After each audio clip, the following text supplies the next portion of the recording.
안녕하세요, 최인호입니다. 여러분들 수능이 얼마 남지 않아서 많이 불안하고 떨릴 거라고 봅니다. 특히 국어 과목으로 한정해서 본다면 국어 공부가 생각보다 잘 되지 않아서 힘든 친구들이 많을 것으로 보입니다.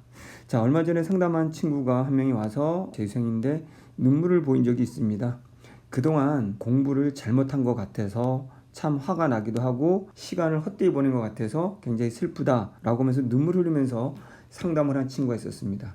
자, 그 친구한테서 제가 해준 얘기는 비록 시간이 얼마 남지 않았지만 네가 이제 올바른 공부 방법을 알게 됐으니 과감히 기존 것들을 버리고 새롭게 도전을 한다면 충분히 좋은 결과가 있을 것이다. 용기를 내라. 용해라 라고 이야기를 했습니다. 그래서 오늘의 주제는 용입니다. 여러분 과연 용감합니까? 그게 무슨 말인지 차근차근 한번 제가 이야기해 보도록 하겠습니다. 공자의 제자 중에 자로라는 인물이 있습니다. 한번 들어본 친구도 있을 거예요. 자로라는 인물이 공자의 제자 중에서 가장 용했던 인물입니다. 용감한 인물이죠. 그 친구는 여러 가지 일에 있어서 과감히 두려움 없이 도전했던 친구고요. 어느 정도였냐면 스승인 공자가 무엇인가를 가르쳐 줬을 때 완전히 내 것으로 익히거나 실천하기도 전에 스승님이 또 다른 좋은 일을 알려주면 어떡하지? 라고 걱정했을 정도로 용했다는 겁니다.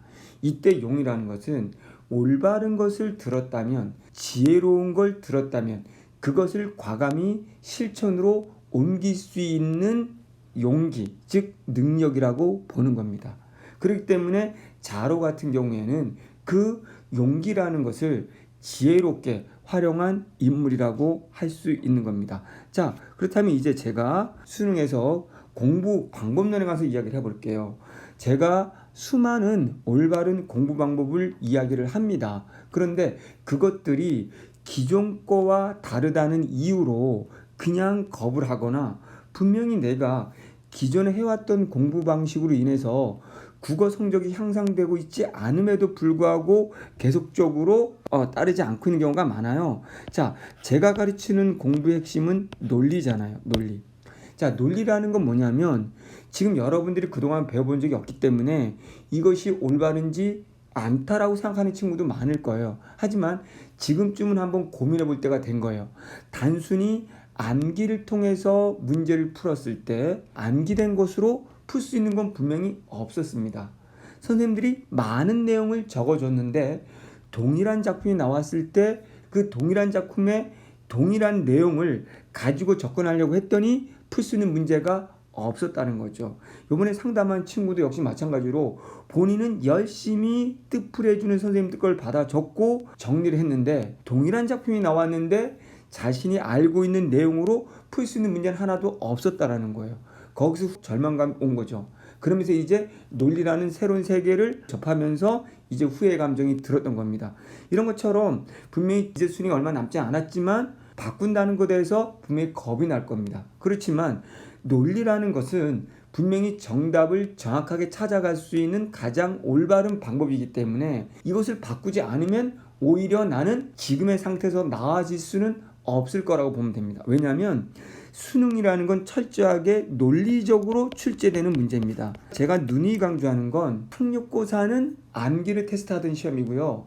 수능이라는 건 여러분들이 새로운 지문, 새로운 작품을 접했을 때 해석의 논리적 근거를 잡아서 여러분들이 스스로 해석할 수 있는 능력을 묻는 시험이라고 했습니다. 그런데 국어라는 과목은 80분 동안 여러분이 스스로 읽어가야 되는 문제임에도 불구하고 단순히 수동적으로 받아 적고 암기하는 공부에 익숙해져 있단 말이죠.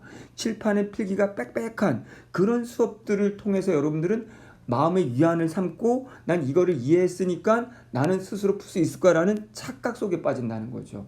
그렇기 때문에 가장 큰 문제가 뭐냐면 혼자서 풀어갈 수 있는 주체적인 풀이 능력, 그러니까 주체적인 능력을 여러분 점점 상실하고 있다는 거죠. 수능 국어라는 건 80분 동안 시작됐을 때 내가 끝까지 16페이지를 읽어야 되는 것이고 내가 읽어서 맞춰야 되는 것이지 시험지를 넘겨봐도 내가 알고 있는 걸로 풀 수 있는 건 없다는 거예요. 그렇기 때문에 지금부터라도 문학이든 비문학이든 혼자 읽어갈 수 있는 논리적 기준을 잡은 다음에 문학이라면 복이나 선택지를 가지고 기준을 잡고 어떤 시든 어떤 소설이 나오든 그 범위 안에서 사고할 수 있는 능력을 키우면 되고 비문학은 지식이 전혀 없어도 첫 문장 첫 단락이라는 기준을 통해서 앞으로 어떤 내용이 나오겠네 라는 범위가 정해졌기 때문에 그 범위를 예측하면서 빠르게 혼자 읽어가는 훈련을 해야 된다는 거죠. 자, 여러분도 이제 자로와 같은 제자들이 되어서 용기를 내서 여러분 지금 정체되어 있는 국어 점수 또는 수능 공부에 정체되어 있는 부분을 반드시 급상승시켜 보시기 바랍니다. 마지막으로 이거 명심하십시오. 수능이란 절대로 암기를 묻지 않는다라는 거.